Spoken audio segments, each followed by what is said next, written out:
Allahumma salli ala Allahumma salli wa ala alihi wa sahbihi wa man tabi'ahum bi ihsan ila yaumiddin, amma ba'd. Masyiral muslimin rahimakumullah, kita bersyukur bersua kembali dalam keadaan sehat walafiat. Dan pertemuan kita pada hari ini adalah meneruskan surat Hud, surat Nabi Hud. Kita masuk kepada ayat 31 sampai 35. 31 sampai 35, dan bersama kita Ustaz Safi Soleh. Kita minta kepada beliau dengan segala hormat untuk memandu kita, membacakan kepada kita surat Hud ayat 31 sampai 35. Pada Ustaz kita, Ustaz Safi Soleh, falyatafaddal masykuran. Alhamdulillah, syukran Ustaz, syukran, alhamdulillah. Assalamualaikum warahmatullahi wabarakatuh. Waalaikumsalam warahmatullahi wabarakatuh.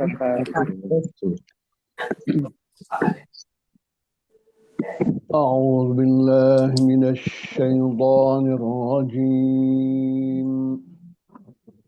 بسم الله الرحمن الرحيم.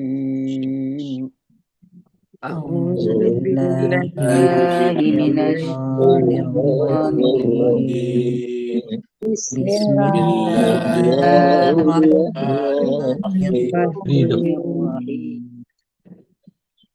ولا أقول لكم عندي خزائن الله ولا أقول لكم عندي خزائن الله ولا أعلم الغيب ولا أقول إني ملك ولا أعلم الغيب ولا أقول إني ملك ولا أقول للذين تزدري أعينكم لن يؤتيهم الله خيرا ولا أقول للذين تزدري أعينكم لن يؤتيهم الله خيرا. الله أعلم بما في أنفسهم إني إذا لمن الظالمين. الله أعلم بما في أنفسهم إني إذا لمن الظالمين. قالوا يا نوح قد جادلتنا فأكثرت جدالنا. قالوا يا نوح قد جادلتنا فأكثرت جدالنا فأتنا بما تعدنا إن كنت من الصادقين. فأتينا بما تعدنا من الصادقين. قال إنما يأتيكم به الله إن شاء وما أنتم بمعجزين. قال إنما يهديه الله الله يشاء وما وما بمعجزين ولا ينفعكم نصحي إن أردت أن أنصح لكم ولا ينفعكم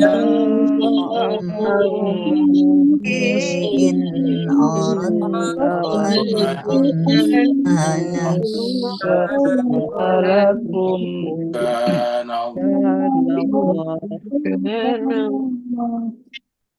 إن كان الله يريد أن يغويكم هو ربكم وإليه ترجعون إن إن كان كان الله يريد أن يغويكم وربكم إليه ترجعون أم يقولون افتراه قل إن افتريته فعلي إجرامي أم يقولون يقولون إن افتريته فعلي إجرامي وأنا بريء مما تجرمون وأنا بريء مما تجرمون صدق الله العلي العظيم صدق الله العلي العظيم اللهم صل وسلم وزد وبارك على على رسول الله هذه الأطهار رسول الله وآله الأطهار اللهم صل على محمد وعلى محمد اللهم صل على محمد وعلى محمد اللهم صل على محمد وعلى محمد وعجل فرجهم.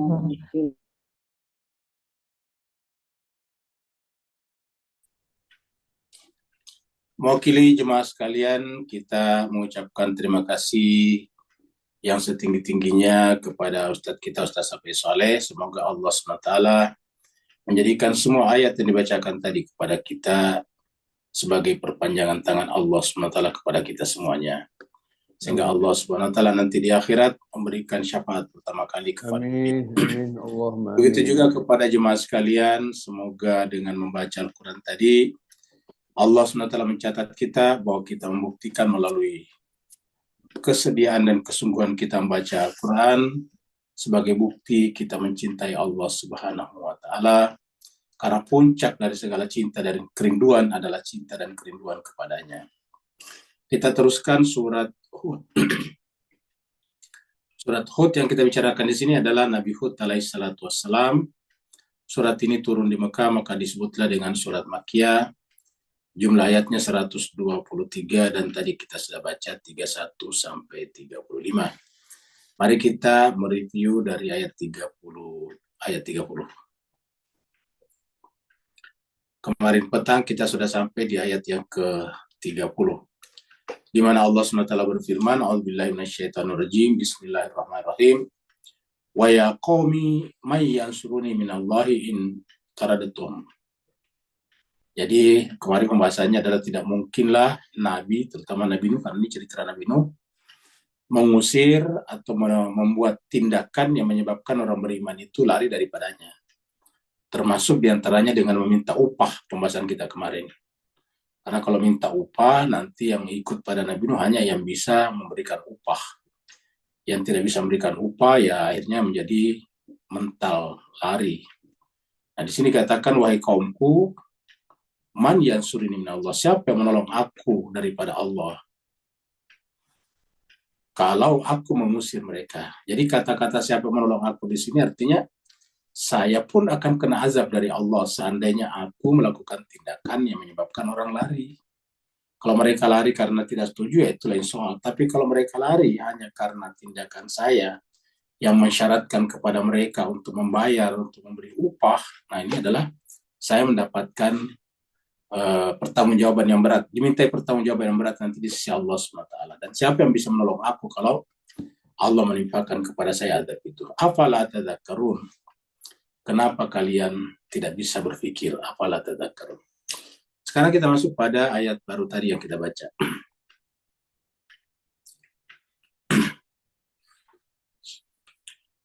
Tetapi pada saat yang sama, ingat, tetapi pada saat yang sama, bukan berarti Nabi itu kaya raya dan karenanya membagi-bagi uang, membagi-bagi harta benda, tidak begitu juga cara memahaminya.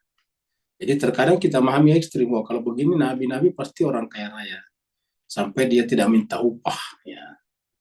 Sehingga nanti kemudian orang datang kepadanya meminta doa, supaya doanya itu diijabah dan jadi kaya raya juga, ataukah diberikan kelimpahan rezeki. Bukan itu juga. Kalau memang itu yang dilakukan Nabi, kerjanya Nabi cuma berdoa, mendoakan orang supaya kaya raya semuanya. Dan akhirnya Nabi bukan menyampaikan kebenaran dan mendekatkan orang kepada Allah, hanya menjadi semacam sinterklas atau bagi-bagi harta benda. Nabi tidak seperti itu juga. Nah, kita lihat di sini. Allah berfirman, wala aqulu lakum, dan saya juga tidak mengatakan kepada kalian. Jadi walaupun tadi ingat, ini kan kelanjutan daripada saya tidak minta kepada kalian mala, ya. Mal itu adalah harta.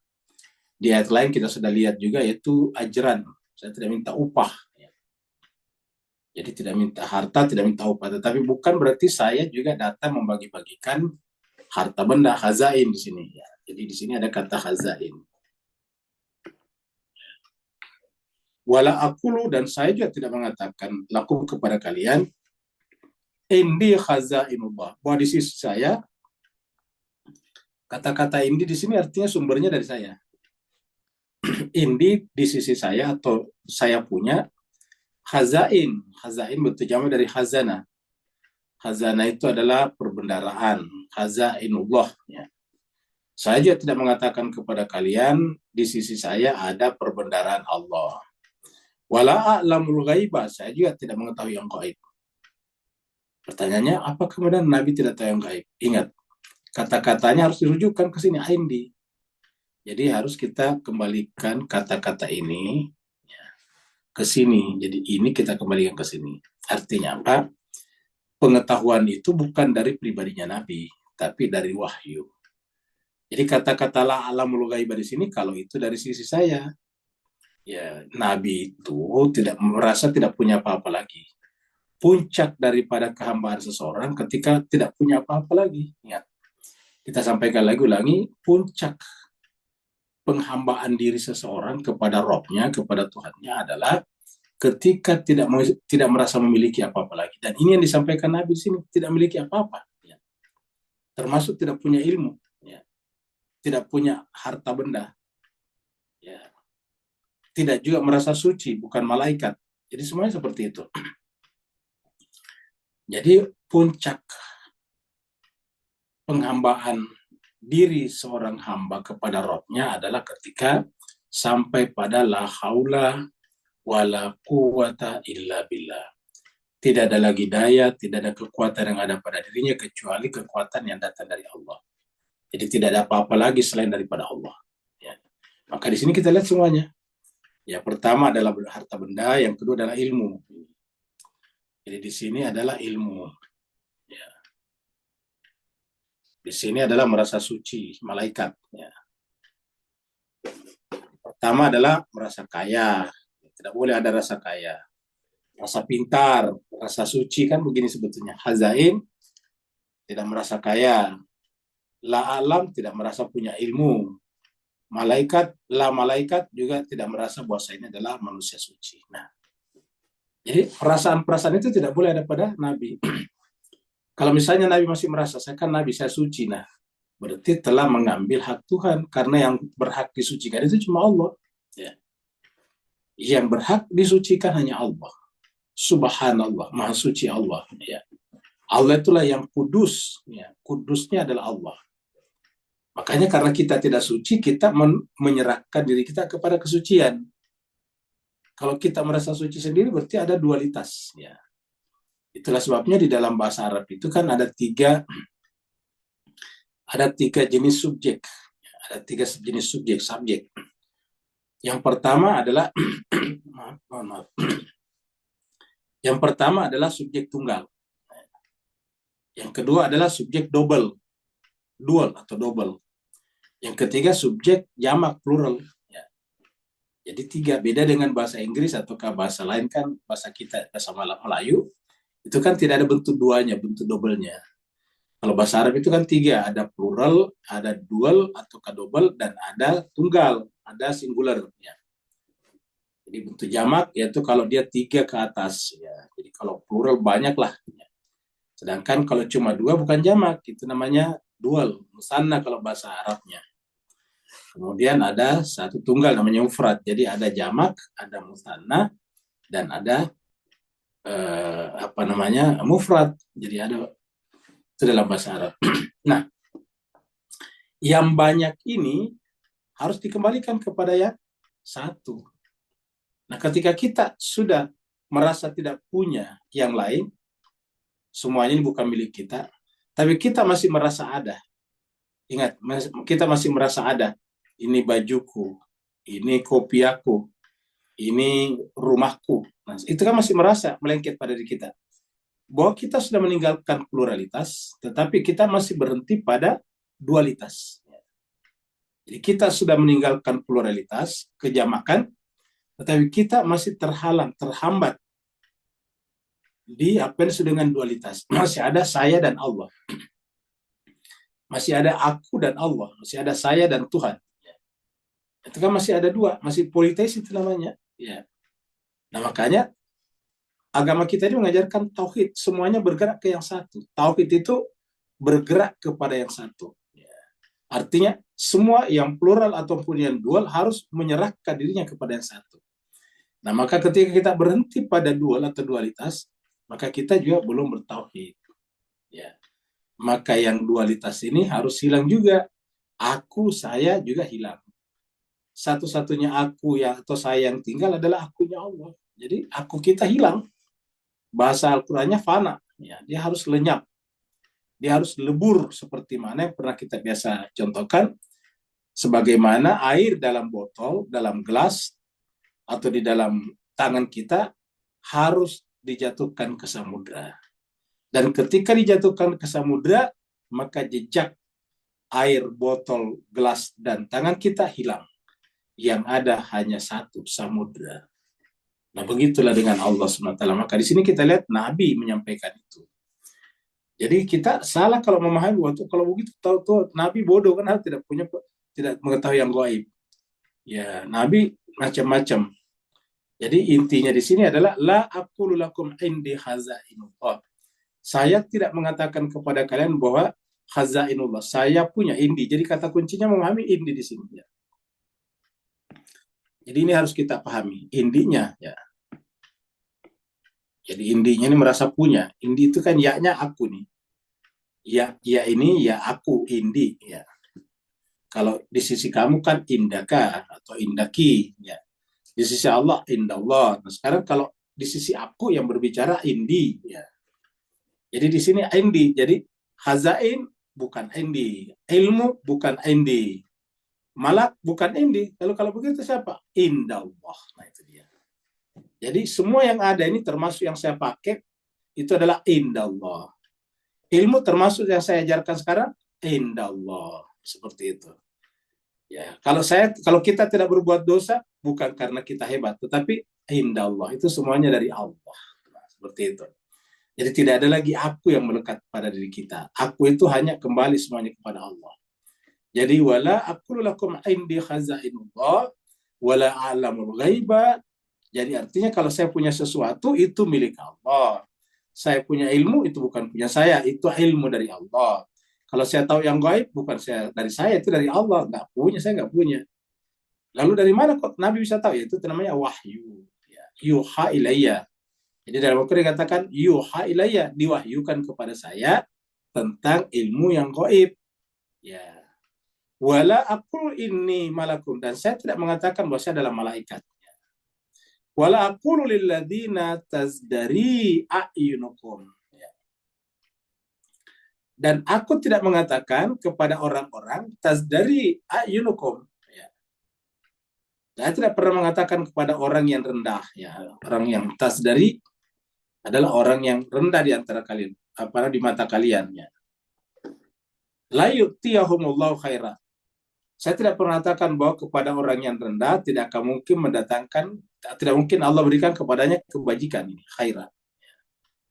Jadi artinya apa? Khair itu bisa datang kepada siapapun juga, termasuk orang yang paling rendah secara strata sosial, status sosial. Nah, makanya kita katakan supaya kebaikan itu bisa diserap oleh seluruh orang sampai pada level yang paling rendah. Ini rendah di sini bisa rendah dalam pengertian harta, bisa rendah dalam pengertian ilmu, bisa rendah dalam pengertian kesucian diri. Pokoknya tasdari di sini rendah dalam segala-galanya. Ya, karena kata-kata asfala safilin itu adalah rendah dalam segala hal. Sudah rendah dari sisi harta, rendah dari sisi ilmu, rendah dari sisi kesucian diri. Ya. Tetapi serendah-rendahnya manusia ini, hamba Allah ini, rendah dari sisi ini, dari sisi ini, dari sisi ini, tetap punya hak untuk mengenal Allah. Dan atas dasar itulah Allah mengutus Nabi dan Rasulnya. Maka Nabi dan Rasulnya tidak boleh memasang persyaratan yang menyebabkan orang rendah itu tidak bisa mendapatkan kebaikan dari agama. Misalnya tadi di atas dengan meminta mal. Bayangkan kalau kita katakan setiap peserta harus bayar 100.000 rupiah. Berarti yang boleh mengikuti pengajian hanya punya uang 100.000. Bagaimana kalau di rumahnya beli minyak goreng aja susah, beli beras saja susah. Coba. Maka di sini kata la aqulu lil ladzina tasdari a'yunukum. Saya tidak pernah mengatakan kepada orang yang paling rendah di mata kalian bahwa mereka itu tidak berhak mendapatkan kebaikan dari Allah. Ya. Jadi artinya apa? Nabi itu merupakan fasilitator datangnya kebaikan kepada seluruh lapisan masyarakat. Dari yang paling tinggi sampai kepada yang paling rendah. Ya. Dari yang paling tinggi strata sosialnya seperti Fir'aun sampai kepada yang paling rendah status sosialnya, yaitu budak-budak dari Bani Israel. Semuanya berhak mendapatkan itu. Persoalan nanti mereka terima atau tidak, itu urusan mereka.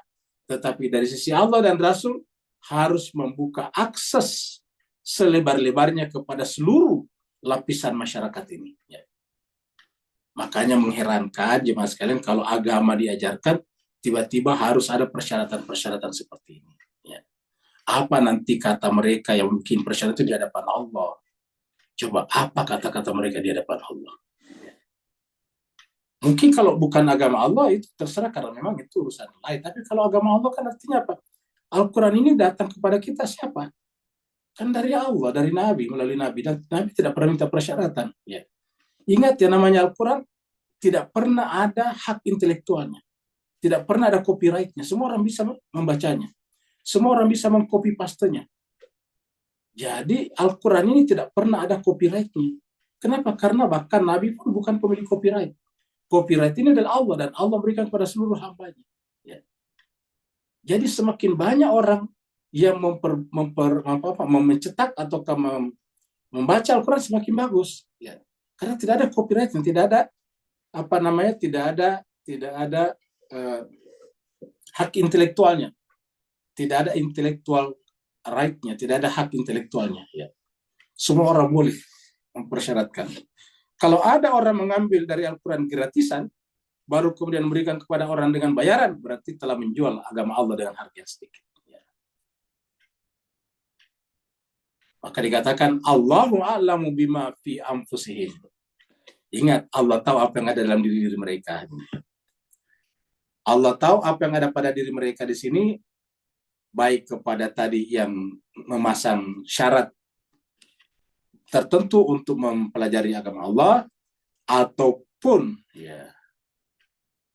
kepada mereka tadi yang disebut dengan tasdari a'yunukum, orang yang rendah di mata kalian. Ya, Allah tahu apa yang ada pada mereka, kemampuan mereka. Ya. Makanya jemaah sekalian terbaik, kalau ada di antara kita, di antara Bapak Ibu sekalian, tuan dan puan, yang memiliki keterbatasan yang sangat tentang khazain, tetapi ingin menuntut ilmu, maka lakukanlah sekuat tenaganya. Allah pasti beri kemudahan. Itu Allah pasti beri kemudahan. Ya. Jangan pernah mundur hanya karena itu. Karena walaupun yang namanya Nabi tidak meminta upah, tetapi kan tetap dalam kehidupan ada standar minimal. Setiap orang disebut hidup kalau dia bisa makan 3 kali sehari semalam. Kan begitu jemaah sekalian. Kita bisa begini atau kita bisa berbicara, kita bisa duduk, kita bisa mendengar karena masih bisa makan 3 kali atau minimal 2 kali sehari. Kalau kita tidak bisa makan 2 kali sehari kan berarti kita akan mati. Jadi makanya kita kata ini standar minimal dan itu harus terpenuhi dulu. Jadi itu harus terpenuhi dulu. Ya.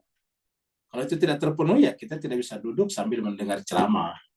Bahkan dengan menggunakan pendekatan Zoom sekarang ini atau pendekatan digital online, internet, ya tambahkan lagi standar minimalnya, yaitu kita punya pulsa untuk membeli kuota internet gitu.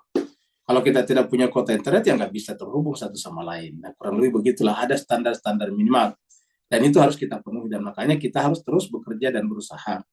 Minimal kita selalu menangis di hadapan Allah, wah ya Allah saya ingin belajar tapi kemampuan saya sangat terbatas. Nah, jangan sebagai bicara tentang kuota internet, insya Allah sebentar sore akan ada undian, ada cabutan bertuah. Cabutan bertuah kalau di Indonesia namanya undian berhadiah. Ada cabutan bertuah untuk 15 orang. Ya, satunya dari 10 orang dari Mbak Sinta, kita sudah umumkan kemarin, tapi gagal karena bandar kita bermasalah tempatnya karena hujan deras di Tasikmalaya, Jawa Barat. Alhamdulillah ada tambahan 5 orang dari Ananda Febrian, ya dari Bumita, anaknya Bumita yang juga berulang tahun. Sehingga kemudian kita akan bukan Febrian ya Febrian di Ananda Rendi ya. Jadi insya Allah sebentar petang kita ada undian berhadiah atau cabutan bertuah untuk 15 orang.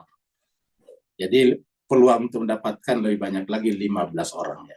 Jadi sebentar petang kita ada cabutan bertuah. Karena kalau pagi-pagi begini kan terbatas ya karena kita ada mau kerja. Nah, jadi kita teruskan. Jadi Allahu a'lamu bima fi anfusihim. Inni idzal laminaz zalimin. Coba lihat ini jemaah sekalian. Kalau saya memasang syarat-syarat seperti tadi, ini kata Nabi Nuh kan, kata Nabi. Bukan hanya Nabi Nuh, nabi-nabi yang lain juga berkata seperti ini sebetulnya, walaupun ini cerita Nabi Nuh ya. Kalau saya begitu izan itu kalau begitu saya termasuk orang zalim. Coba zalim namanya kepada orang-orang ini ya, izan kalau begitu adanya ya termasuk zalim. Kenapa? Karena menutup akses kepada semua hamba Allah untuk mendapatkan kebaikan dari Allah ya. Coba misalnya kita tentukan persyaratan membayar 100.000, berapa orang yang bisa? Jangankan pengajian, sekolah saja yang sangat-sangat yang menjadi dibutuhkan seluruh manusia. Kalau mengaji kan umumnya kepada orang Islam. Itu sekolah saja, itu sekolah dasar itu gratisan. Bahkan semakin banyak negara sekarang yang merasa pentingnya sekolah itu adalah wajib sampai SMA dan tidak bayar. Masa tiba-tiba belajar agama harus lebih dari itu? Sekolah kalau disuruh bayar 100.000 per bulan itu sudah banyak yang tidak mampu. Bagaimana kalau setiap ngaji harus bayar 100.000 rupiah? Nah, seperti itu. Jadi kata ayat ini aku ini izan kalau begitu laminaz zalimin, termasuk orang zalim. Nah, makanya di dalam Islam itu dari sisi nabinya, itu kan nabinya ceritanya. Dari sisi umatnya nanti tinggallah umat ada yang diberikan kewajiban-kewajiban zakat, infak, sedekah seperti itu. Untuk apa? Supaya terjadi namanya subsidi silang. Kalau bahasa modernnya subsidi silang. supaya terjadi namanya distribusi, kalau bahasa lainnya. Distribusi kemampuan, bukan pendapatan, distribusi kemampuan. Nah, harusnya seperti itu, supaya apa? Supaya itu merupakan tanda kebersyukuran. Jadi itulah sebetulnya yang diinginkan agama. Jadi agama itu sebetulnya pola dan patronnya itu bagus sekali sebetulnya kalau dilakukan dengan benar. Ya. Ini kita lihat ini yang sekaitan dengan ini surat Hud 31 dengan ini. Ya. Kita lihat di sini surat Al-Ahqaf ya. Surat 46 ini. Surat 6, surat Al-An'am ya. Ini mirip ayatnya, ayat 50 ini. Surat 6 ayat 50. Allah berfirman, "Qul katakanlah Muhammad, la aqulu lakum indi khazainullah." Katakanlah, la aqulu, saya tidak pernah mengatakan kepada kalian indi khazainullah. Di sisi saya atau saya punya khazainullah. Wala a'lamul ghaib. Saya juga tidak pernah mengatakan saya tahu yang gaib. Ingat kata-katanya, kata kunci di sini indi ya.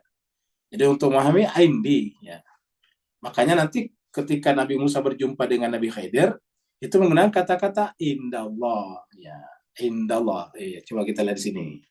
Kita loncat dulu supaya kita lihat Al-Qur'an itu saling menjelaskan satu sama lain. Kita lihat surat Al-Kahfi di sini ya.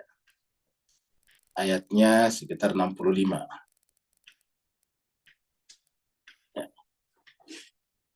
Nah ini, fawajada abdan, maka Nabi Musa berjumpa dengan seorang hamba. Ini kata-katanya abd. Fawajada abdan min ibadina. Ini dua orang di sini karena Nabi Musa dengan asistennya. Fawajada abdan, maka Nabi Musa kemudian berjumpa dengan seorang hamba. Min ibadina, di antara hamba-hamba kami. Atainahu, yang kami berikan kepadanya rahmatan, rahmat dari mana? Min indina, ingat kata-kata. Min indina. Ya. Kami telah berikan kepadanya rahmat dari mana? Min indina, dari sisi ya. Jadi bukan si hamba yang punya, tapi min indina. Ya. Jadi lihat kata-kata ini. Min indina, baru wa'allamnahu, kami mengajarkan kepadanya ilmu. Min ladunna, dari sisi kami lagi di sini. Ini sudah ada indana. Ingat, bukan indi, bukan inda kata indana kata Allah. Bukan laduni, tetapi laduna. Ya. Bukan laduni. Kalau laduni dari sisi saya, laduna dari sisi kami, kata Tuhan. Min ladunna ilma, dari sisi kami ilmu. Jadi ada rahmat dari sisi kami, ada ilmu dari sisi kami. Nah, inilah yang menjelaskan tadi ayat itu. Jadi dengan demikian, ini adalah Nabi Khidir tidak punya apa-apa. Semuanya apa ya? Dari sisi Allah semuanya. Apa yang namanya? Rahmat yang dimilikinya sehingga bisa memiliki apa namanya? Kemampuan musyahadah, itu adalah dari sisi kami. Ilmunya yang mencakup yang batin, rahasia-rahasia, itu kan rahasia-rahasia disampaikan kepada Nabi Musa. Itu ilmunya ladunna, dari sisi kami. Nah, seperti itu. Jadi Nabi juga berkata seperti itu di ayat ini. La aqulu lakum indi khazainullah wala a'lamul ghaiba wala aqulu lakum inni malak. Saya juga tidak pernah mengatakan kepada kalian kalau saya ini malaikat. Nah, ini perhatikan ini. In attabi'u, ini jawabannya di sini. In attabi'u, tiadalah yang aku ikuti illa kecuali mayuha ilayya. Jadi ilmu saya tahu gaib. Bukan, kenapa? Bukan dari saya. Jadi gaibnya bukan indi, tetapi yuha ilayya, diwahyukan kepada saya gitu.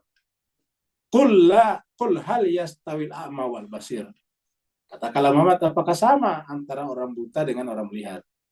Afala tatafakkarun. Kenapa kalian tidak berpikir? Ya, baru di sini dikatakan. Kalau kita loncat di sini 52. Wala tatrudil ladzina yad'una rabbahum bil ghadati lasyriduna wajha.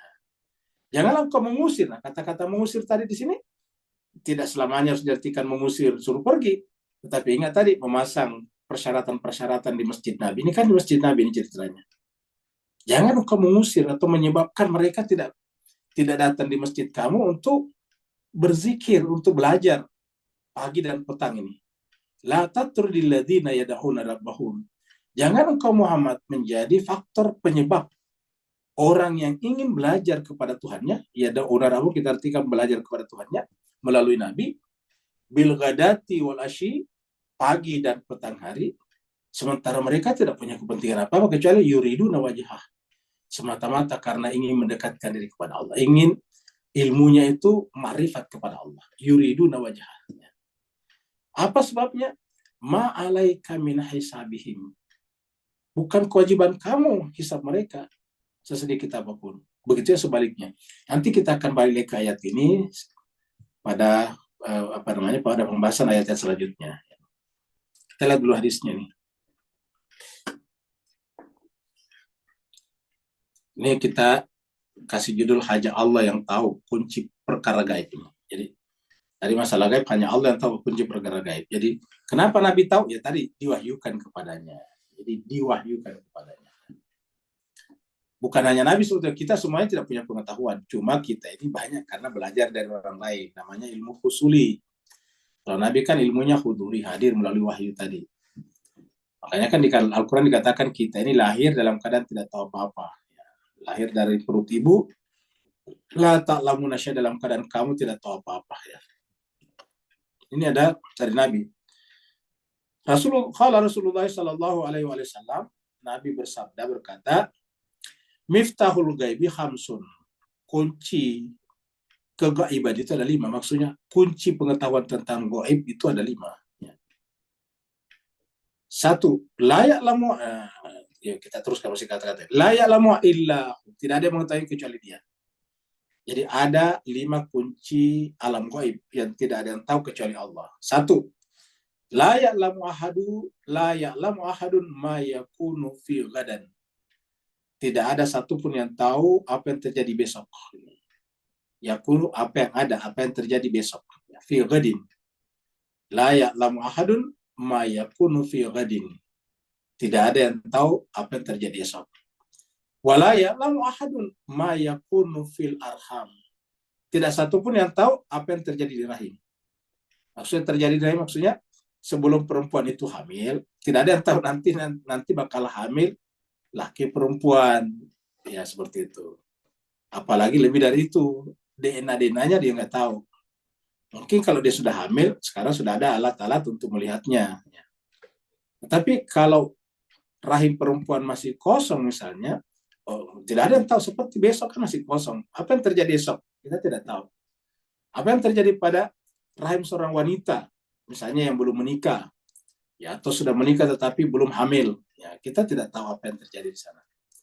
La ya'lamu ahadun ma yakunu fil arham. Kemudian wala ta'lamu nafsun madza taksibu gadan. Yang ketiga, tidak ada yang tahu, tidak ada satupun yang tahu apa yang dikerjakannya esok. Madza taksibu gadan, apa yang orang itu kerjakan besok. Yang keempat, wa ma tadri nafsun bi ayyi ardin tamutu. Yang keempat ini, tidak ada satupun jiwa yang tahu di bumi mana akan mati. Apa ada di antara jemaah sekalian tahu nanti matinya di mana? Kita tidak tahu. Wa ma tadri nafsun bi ayyi ardin tamutu. Ada dulu pesawat Malaysia MH370 kalau tidak salah yang hilang sampai sekarang. Orang-orang di atas pasti nggak tahu kalau nanti meninggalnya di entah di mana, karena kita sekarang belum tahu di mana meninggalnya. Ya. Wa ma tadri nafsun bi ayyi ardin tamutu. Ini dari Quran juga semuanya kata-kata ini. Tidak ada satupun orang yang tahu di bumi mana akan mati. Tapi yang kita tahu, kita pasti mati. Saya pasti mati. Bapak pasti mati. Ibu pasti mati. Puan pasti mati. Tuan pasti mati. Ya. Bi ayyi ardin tamut. Wa ma yadri ahadun mata yaji'ul matar. Yang kelima, bahkan tidak ada satupun yang tahu kapan datangnya hujan. Mungkin kita mengatakan BMKG. Kalau di Indonesia apa namanya BMKG? Nggak tahu kalau di Malaysia atau Singapura. BMKG itu BMKG ya, BMKG. Badan Meteorologi dan Klimatologi dan Geofisika, gitu ya. Badan ya BMKG, Badan Meteorologi, Klimatologi dan Geofisika. Itu menyangkut masalah iklim segala dan sebagainya. Tidak ada sampai sekarang apa namanya, masih merupakan ramalan, namanya saja perakiran cuaca. Sampai sekarang masih perakiran cuaca. Seperti kata ayat di sini. Sampai sekarang namanya cuaca esok itu masih perakiraan. Perakiraan itu artinya ya ramalan, dulu namanya ramalan. Cuma kalau ramalan itu misalnya maknanya nggak bagus ya, asal-asalan. Kalau perakiraan itu punya data-data, tapi tetap perakiraan, bisa terjadi bisa tidak.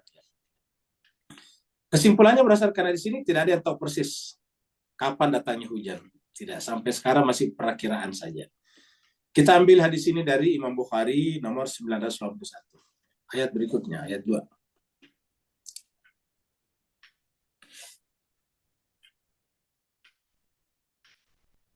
Qalu ya Nuh, ya. Mereka berkata, wahai Nabi Nuh, ada jadal tanah, kamu kok kerjanya mendebat kami. Kata jadal itu berargumentasi pakai logika, itu jidal. Ya. Kita pernah sampaikan bahwa nalar itu ada 4. Dari yang pertama paling dasar nalar bayani, terus nalar jadali, yang ketiga nalar burhani, yang terakhir nalar irfani. Nah gitu dia. Jadi nalar bayani itu ya kalau kita berbicara seperti ini adalah bayani. Ya Al-Quran itu kitab sucinya orang Islam, itu bayani namanya. Ya. Agama yang diturunkan kepada Nabi Isa namanya Nasrani, itu namanya bayani. Ya. Ibu kota Indonesia Jakarta, itu namanya bayani. Ya, semua orang bisa kayak gitu-gitu. Nah itu namanya bayani. Ya. Kalau sudah di atas sedikit, jadali itu sudah pakai prinsip-prinsip logika. Ya, jidal itu berargumentasi pakai peraturan logika, ya, romantik. Dan di atas adalah burhani, pakai filsafat, hikmah. Irfani sudah menggunakan pendekatan spiritual, mukasyafa dan musyahadah. Nah, seperti itu. Fa'aksarta jidalana. Jadi, wahai Nabi, wahai Nuh, kamu hanya kerjaannya kok berargumentasi dengan kami. Ya. Faksar tajidalana, dan kamu terus berdebat dengan kami. Kan tidak mungkin Nabi ini berbantah-bantah. Maksudnya di sini mengajari mereka berdialog, berdiskusi. Ingat, salah satu filosof besar yang terkenal dengan kemampuan filsafat dan disebut sebagai filosof besar sampai sekarang adalah kerjanya mengajari orang melalui pendekatan dialog, diskusi. Jidal, ya, menggunakan pendekatan jidal, yaitu siapa? Namanya Socrates. Ya, Socrates itu tidak menulis buku, tapi selalu, dan dia juga mengajar cuma menggunakan dialog. Guru murid bertanya, dia jawab dengan pendekatan mantik logika. Nanti muridnya namanya Plato yang menuliskan nanti dialog-dialognya itu. Jadi kalau kita baca Plato itu banyak dialog-dialog gurunya dengan murid-muridnya. Ya. Faksar tajidalana. Fatina bima ta'iduna. Ya. Kalau daripada kita berdebat, daripada kita berargumentasi, kira-kira gitulah mereka. Ya, kalau daripada kita berargumentasi, maksudnya itu daripada kamu ngajari kami macam-macam. Ya, kalau pada samanya Socrates, daripada kamu ngajari kami logika. Ingat, waktu samanya Socrates itu sudah banyak orang pintar. Cuma orang pintar itu namanya Sofi.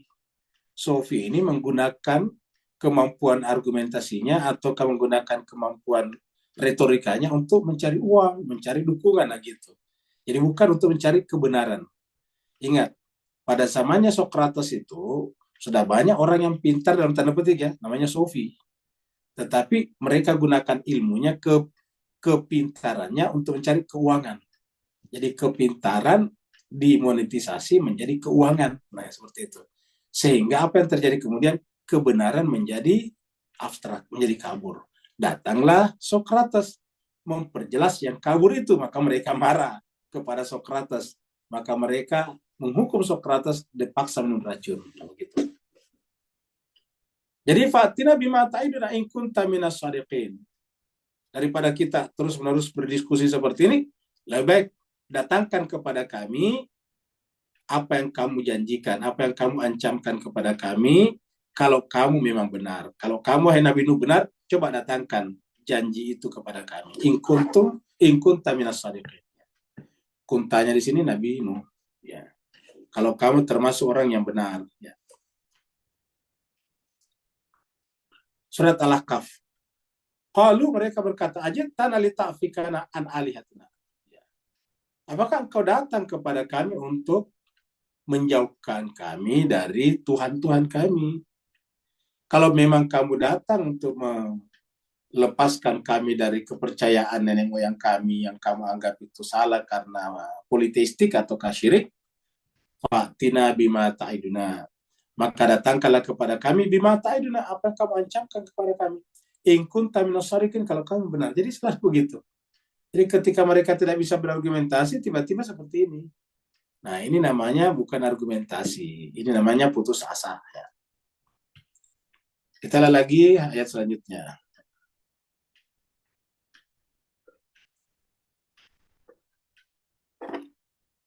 Kalau kita sudah terlanjur masuk dalam neraka, ya nggak bisa keluar.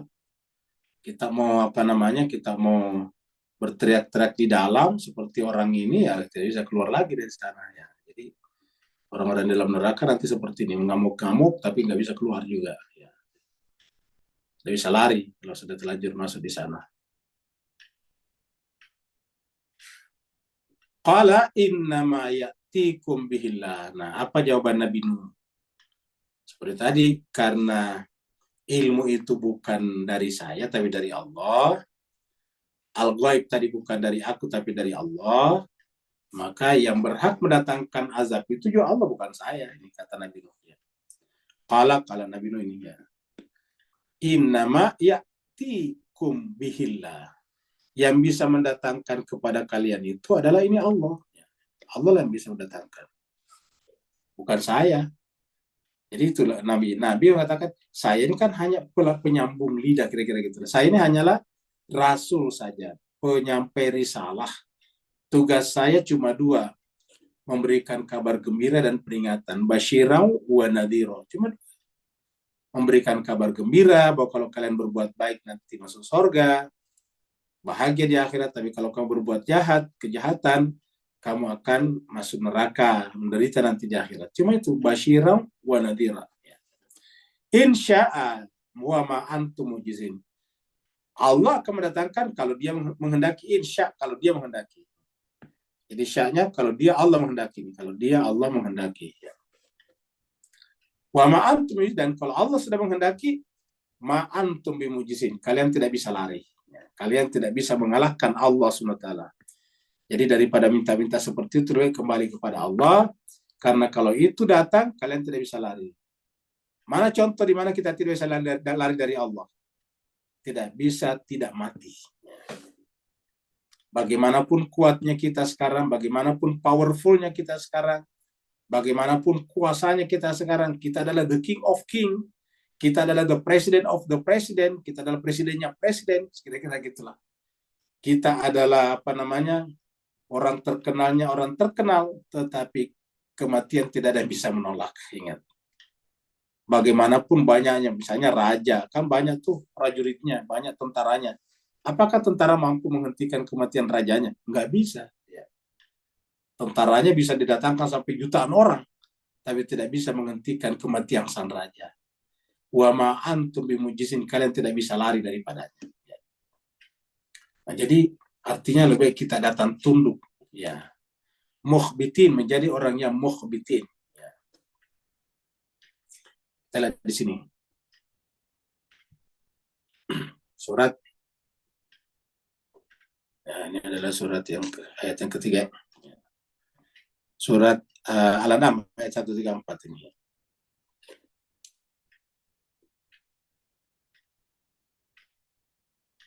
Ini internetnya lelet ya. Surat Al-An'am si 134 ini nggak keluar ya. Nah, kita lihat di sini. Al-An'am 134 tadi.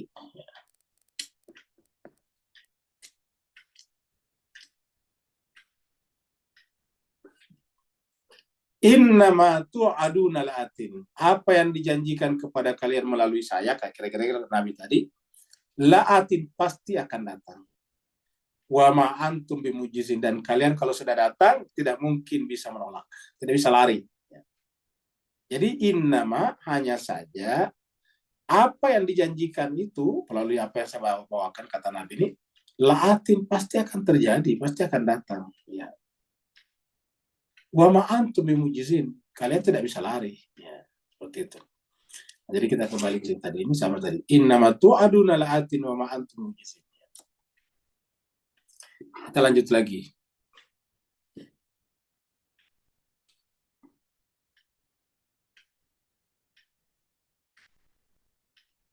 Ya, sekarang kita masuk ke ayat berikutnya ya. Tadi kita sudah ini. Sekarang 34 ya.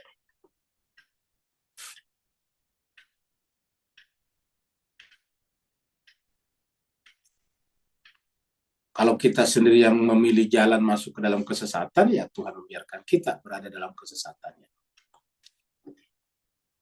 Wala yanfa'ukum nushi. Nah, tadi. Kalau memang kalian sendiri, in aradata, jika kalian sendiri yang menginginkan kesesatan, ini yuguyakum, ya Allah tidak maksa kita. Nabi juga tidak bisa mempengaruhi kita. Ini kata-kata ini.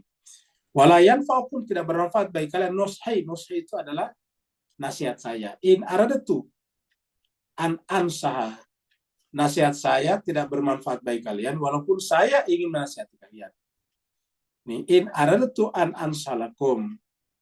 Walaupun saya ingin menasihati kalian, in kana Allah yuridu ayyuyakum. Kalau Allah membiarkan kalian dalam kesesatan karena kalian sendiri tidak menghendaki nasihat, ya kalian akan menempuh kesesatan itu. An yuguyakum, pasti kalian akan bergerak menuju kepada kesesatan. Huwa rabbukum, dialah Allah Tuhan kalian, wa ilaihi turja'un. Artinya bahwa harusnya kita berpikir untuk kembali kepada Allah, karena cepat atau lambat kita akan kembali kepadanya. Wa ilaihi turja'un, kepadanya kita akan kembali. Kita lihat surat Al-Araf ini. 79, ayat 79. Fatawalla anhum wa qala. Lalu kemudian, maaf.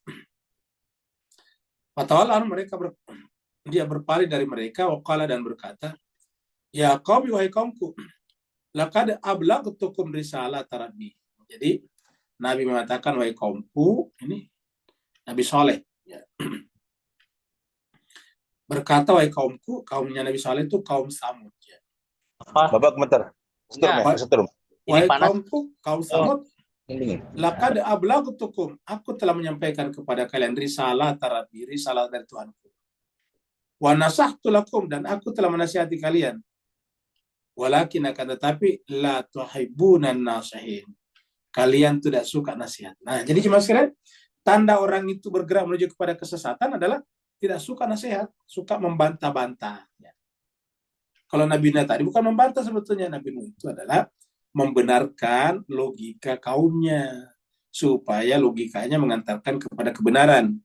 Kalau ini justru membantah Nabi Nuh, membantah Nabi Saleh, membantah Nabi-Nabi. Dengan apa? Dengan nasihat. Ya, la tuhibbunan nasihin, kalian tidak suka nasihat. Jadi inilah perkaranya orang egonya manusia ketika dinasihati dan tidak mau mendengar ya. Kita lanjut lagi ayat terakhir.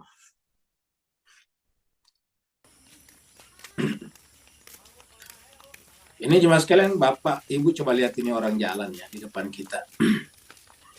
Itu dengan membawa beban seperti ini, kita sudah menganggap kasihan sekali ibu-ibu ini.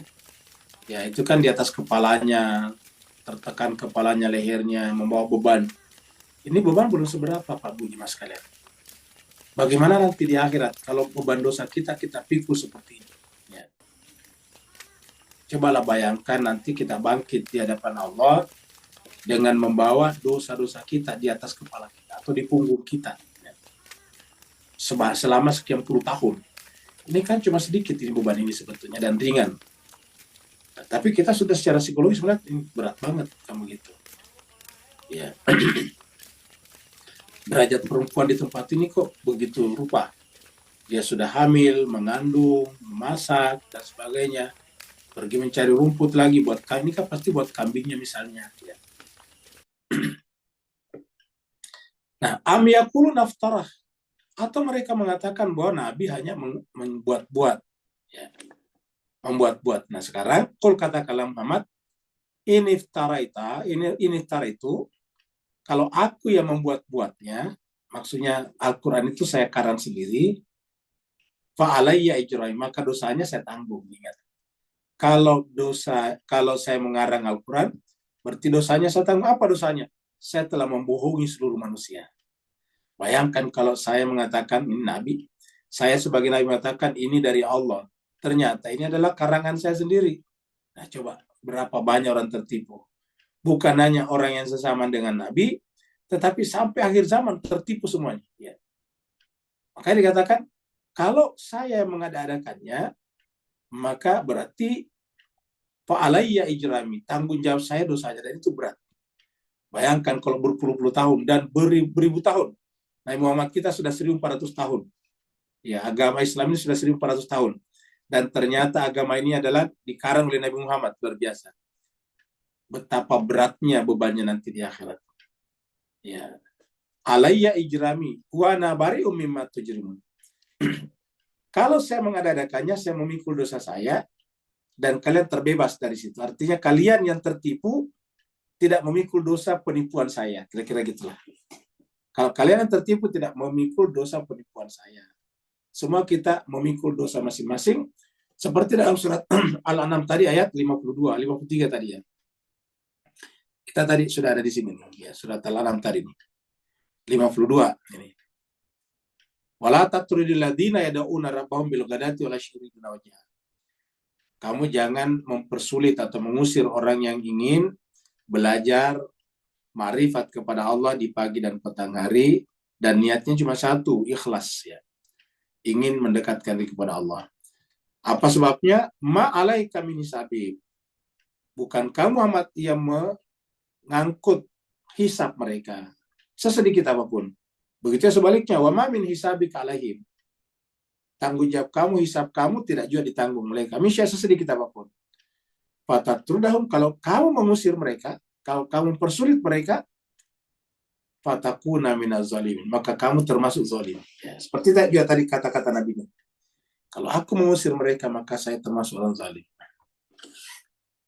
Terakhir kita ada hadis ya, sebelum kita diskusi. Kita kasih judul orang mukmin dan orang fajir melihat dosa. Jadi cara melihat dosa saja sudah menunjukkan iman dan tidak imannya seseorang. Jadi kalau orang beriman melihat dosa seperti ini, orang fajir itu pendosa melihat dosa seperti ini. Nah, jadi katakan bahwa dari Nabi, qala innal mu'mina, sesungguhnya orang mukmin itu yara dzunubahu, melihat dosanya, ka'annahu qa'idun, seakan-akan ya qa'idun tahta jabalin yakhafu ayyaqam. Jadi orang mukmin melihat dosanya itu seakan-akan gunung ya, yang akan menimpanya. Jadi kalau orang mukmin melihat dosa itu seakan-akan dosa walaupun sedikit, seakan-akan dosanya sudah besar sekali seperti gunung di atasnya dan siap menimpanya. Ingat cerita Bani Israel. Jadi seakan-akan jabal itu gunung. Ya khafu, yang dia sangat takut an yaqa alaihi, yang takut jangan sampai menimpanya. Ya. Sebaliknya wa innal fajir itu adalah para pendosa. Di sini fajir ya selain daripada orang beriman, ya razunubau, dia melihat dosanya kadzubabin marra ala anfihi. Dia melihat dosa itu hanya sekedar seperti laler yang ada di hidungnya. Kalau laler ada di hidung nempel kan biasa saja. Kenapa? Karena digini saja sudah terbang. Gitu. Jadi artinya orang yang fajir itu memandang dosa itu enteng. Sedangkan orang mukmin memandang dosa itu berat sekali. Dosanya kecil tapi serasa seperti gunung yang akan menimpanya. Tetapi orang fajir dosanya besar, tapi dilihat cuma seperti lalat yang menempel di hidungnya saja. Nah, hadis riwayat Bukhari nomor 5833. Nah, mudah-mudahan ini jemaah sekalian berbahagia, ayat-ayat dan hadis-hadis ini bisa menjadi pelajaran bagi kita semuanya, terutama Al-Fakir sendiri, sehingga kita semuanya sama-sama bisa menempuh perjalanan safar rohani menuju kepada Allah SWT, menuju kepada Dia yang Maha Ada dan Maha Sempurna. Terima kasih banyak. Kalau benar dari Allah, kalau khilaf dan salah dari pribadi Al-Fakir, mohon dimaafkan. Yang mau bertanya, dipersilakan. Ada Ustaz. Ya, silakan. Bismillahirrahmanirrahim. Tadi kita membahas tentang ayat ke-31. Wala aqulu lilladzi tazdari a'yunuhum la yu'tiyahumullahu khaira. Kalau kita lihat sepintas ayat ini, sepertinya agama itu hanya untuk orang-orang yang berpendidikan rendah. Artinya, karena kita lihat banyak ayat-ayat yang mengatakan bahwa kebanyakan para pengikut Nabi adalah orang-orang yang berstatus rendah. Bagaimana analisa antum tentang ayat ini? Apakah memang ada Ustaz ayat yang berlawanan dengan ayat ini? Ada juga orang-orang yang pintar juga yang memahami agama ini dan menjadi pengikut setia para Nabi. Baik, terima kasih banyak. Jadi jemaah sekalian, ini tadi ayat adalah kelanjutan dari ayat sebelumnya. Ayat sebelumnya mengatakan bahwa saya tidak minta mal, upah dari kalian. Jadi kita sudah sampaikan di ayat sebelumnya ini adalah tentang upah. Ya, jadi tentang kita lihat ke atas dulu nih ya. Ini ke atas lagi. Nah ini dia. Mana tadi lagi ini? Nah ini dia. Ayat 29 ini. Ya. Ya qaumi la as'alukum alaihi mala. Wahai kaumku, saya tidak pernah minta kepada kalian mal. Berarti Nabi tidak pernah meminta-minta sesuatu dari kaumnya. Ya, dari umatnya maksudnya, dari jemaah, dari manusia. Kaumnya ini kita artikan seluruh manusia lah. Ya. Dalam menyampaikan risalah, saya tidak pernah minta upah dari kalian. Kenapa ya? Sebagai seorang Nabi, tauhidnya tentu sudah sempurna. Kebergantungannya hanya kepada Allah. In ajriya illa Allah. Persoalan upahku itu urusan Allah. Pertanyaan, kan mungkin kalau kita kan pasti berkata, nah kan Nabi kan seperti kita juga, mau makan, mau minum. Iya, tetapi kan yang namanya Nabi tahu persis bahwa dirinya itu adalah tugas Allah. Bukan hanya Nabi, harusnya para ulama juga begitu.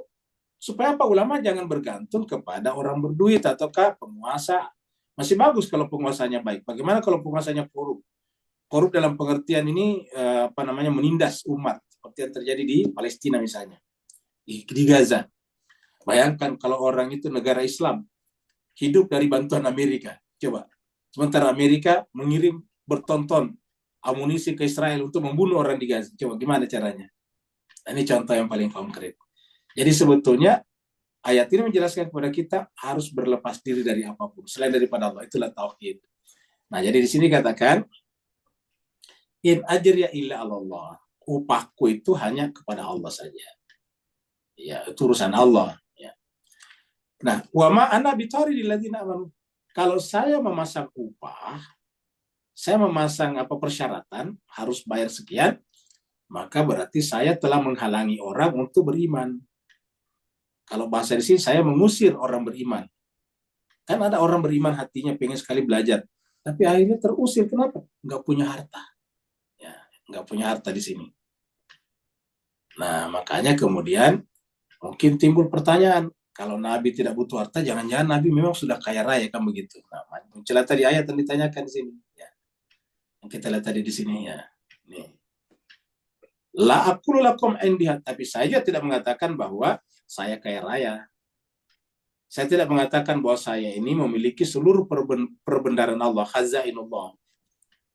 Saya tidak mengatakan bahwa saya ini adalah ilmunya banyak. La alamul ghaib. Saya juga tidak tahu yang ghaib. Ya. Kita sudah lihat di tempat lain. Loh, kalau Tuhan Nabi tidak tahu yang ghaib, kok bisa mengajari kita? Kata kuncinya tadi adalah ini di sini. Bukan dari sisi saya. Saya tahu yang ghaib, tapi adalah yuha ilayya. Diwahyukan kepada saya. Karena diwahyukan kepada saya, hakikatnya bukan indi, tapi indallah. Ya, seperti itu. Wala aqulu inni malak. Saya juga tidak pernah mengatakan saya malaikat. Saya tidak mengatakan saya ini manusia suci. Jadi Nabi itu suci tapi tidak pernah mengatakan, wahai manusia saya manusia suci. Enggak pernah. Ya. Wala aqulu lil ladzina tazdari a'yunukum la yu'tiyahumullahu khairan. Saya juga tidak pernah mengatakan kepada orang yang rendah di mata kalian, ingat, rendah di mata kalian, bahwa kalian itu, mereka itu Allah tidak berbuat baik kepada mereka. Jadi di sini maksudnya. Jadi artinya bahwa Allah bisa memberikan kebaikan, ilmu atau apapun kepada siapapun juga, termasuk kepada yang rendah di mata kita, selama Nabi, Rasul ataukah warasatul anbiya, para ulama, para satis memberikan akses yang sama kepada semuanya. Makanya kita katakan kalau para ulama, para asatidz hanya memberikan akses kepada mereka yang bisa bayar, berarti yang rendah di mata manusia, yaitu tidak punya uang, tidak punya harta, mereka tidak dapat kebaikan. Mereka tidak bisa berpendidikan. Ya, kalau seperti itu, lalu apa bedanya sekolah manusia dengan sekolah Tuhan? Ya. Sekolah manusia itu ya seperti SD, SMP, SMA, sedangkan sekolah Tuhan adalah kenabian. Ya. Dengan demikian, justru ayat ini mengatakan bahwa Allah memberikan akses kepada semuanya, termasuk, ini kata-kata ini penekanannya sih, termasuk kepada orang yang rendah di antara kalian, di mata kalian. Jadi siapa saja yang mau belajar, diberikan. Makanya kita lihat sepanjang kenabian, ada nabi yang tidak punya harta. Kelihatannya oleh mata kita, ada nabi yang punya harta, ada nabi yang kaya seperti Nabi Daud, Nabi Sulaiman, seperti itu. Tapi ada juga yang sepertinya tidak punya apa-apa, seperti Nabi Ayub misalnya. Jadi ada. Kenapa? Karena yang namanya nabi tidak bergantung ke situ. Satu. Yang kedua, pengikutnya nabi juga begitu bervariasi. Ada yang kelihatannya berada dan ada yang tidak berada. Cuma memang dalam struktur manusia di dunia ini, mayoritasnya orang tidak mampu. Ingat, hierarki manusia di dunia ini memang mayoritasnya tidak mampu. Yang mampu itu mengkerucut ke atas seperti konvergen gini. Semakin kaya, semakin sedikit. Ingat, ke atas itu semakin sedikit. Semakin kurang mampu, semakin banyak. Itu kan piramidanya begini. Nah, dengan demikian, otomatis pada zaman Nabi juga begitu. Pengikut-pengikut Nabi itu banyak yang tidak mampu. Karena memang struktur sosial memang seperti itu adanya, seperti piramida. Ada lagi berikutnya. Assalamualaikum Ustaz. Waalaikumsalam. Silakan Pak Nur. Alhamdulillah, barakallahu fi azim. Barakallahu fi. Bismillahirrahmanirrahim. Ustaz, tiba-tiba teringat pada ayat Fabi ayyi ala'i rabbikuma tukazziban. Allah dah datangkan non-stop 124,000 tusan-tusannya. 950 tahun non-stop siang malam Nabi Nuh dakwah. Contoh-contoh lain continue sampai ke akhirat pun masih diberi syafaat bagi siapa yang layak. Ya, sedangkan kat dunia ni kita 24/7 non-stop fakultas-fakultas akal switch on, kemampuan-kemampuan untuk dapat hidayah pun terbuka luas. So Allah nampaknya never give up on us, but we simply just take it for granted. Beri pencerahan dan teguran tentang apa yang saya katakan tadi Ustaz. Barakallahu fi afwan. Baik, jadi jemaah sekalian berbahagia, jadi Allah Subhanahu wa taala telah memenuhi seluruh kebutuhan kita. Ingat, Allah memenuhi seluruh kebutuhan kita. Kebutuhan dasar ya, kebutuhan seperti udara, seperti mata bisa melihat dengan cahaya, kan ada cahaya dari Allah, matahari, semuanya. Makanan sudah ada di muka bumi, kita tinggal tanam padi, ngambil, begitu. Ikan di laut sudah ada semuanya isinya. Itu di laut kan sejak zaman dahulu kala, sebelum ada manusia, sejak zaman dinosaurus, itu sudah ada ikannya di sana. Dan itu bukan kita yang tanam itu. Ingat, bukan kita, bukan manusia, bukan orang tua kita yang menabur benih ikan di lautan. Kita sebagai nelayan tinggal datang ke sana mengambil. Sudah ada semuanya. Jadi pokoknya semuanya sudah ada. Untuk apa? Untuk kita gunakan meneruskan atau melaksanakan perjalanan safar rohani kita kepada Allah, yaitu ilaihi raji'un. Kalau istilahnya Mullah Sadra, perjalanan substantif ya, yang disebut dengan perjalanan jauhariyah ya, seperti itu. Perjalanan substansi, haraka jauhariyah, untuk meneruskan perjalanan itu. Kalau istilah Al-Quran, ilaihi rajiun, kembali kepada Allah. Makanya kalau ada orang misalnya berkeluh kesah karena tidak ada ini, tidak ada itu, maka tidak mau belajar. Sedangkan agama dibuka aksesnya kepada siapapun juga, termasuk orang tadi tazdari a'yunukum, bahwa termasuk orang yang rendah di mata kalian. Semuanya dibuka akses. Ya, dari waktu 24/7 tadi kata Pak Nur. Dari sisi belajar, semua orang bisa belajar daripada kenabian. Tidak ada istilah bayaran, tidak ada istilah hanya mereka yang berstatus sosial tinggi. Kalau tidak belajar, maka Allah bertanya, Fabi ayyi ala'i rabbikuma tukazziban. Maka nikmat Tuhan kamu yang manakah yang kamu dustakan? Jadi artinya kalau kita tidak gunakan semuanya ini untuk qurbatan ilallah, mendekatkan diri kepada Allah, safar kembali kepada Allah, Allah bertanya, nikmat kamu yang mana kamu dustakan? Ya, karena nikmat itu Allah berikan kepada kita sebagai fasilitas, sebagai tools, instrumen, kendaraan untuk kembali kepada Allah. Karena sudah dipastikan siapapun kalian pasti akan kembali kepada Allah. Summa ilaina marji'ukum, kepada kamilah tempat kembali kalian kembali. Nah, jadi dengan demikian marilah kita kembali kepada Allah dengan sukarela, dengan menempuh apa yang disebut dengan sair wasuluk, ya, sair suluk. Sair itu adalah pejalan, orang yang berjalan, suluk menempuh jalan. Seperti mana seekor lebah madu yang menempuh jalan untuk mendatangi bunga-bunga, kembang-kembang putih-putih untuk kemudian dihisap nektar-nektarnya, baru kemudian kembali dikumpulkan untuk kemaslahatan manusia. Begitulah juga kita harus menempuh jalan kembali kepada Allah sebagai bunga-bunga, sebagai sumber kehidupan yang kemudian kita gunakan bermanfaat bagi manusia di sekitar kita. Hanya dengan begitu kita disebut dengan menjalankan tugas kekhalifahan. Terima kasih banyak Bapak Ibu sekalian, mohon maaf atas segala kekurangan.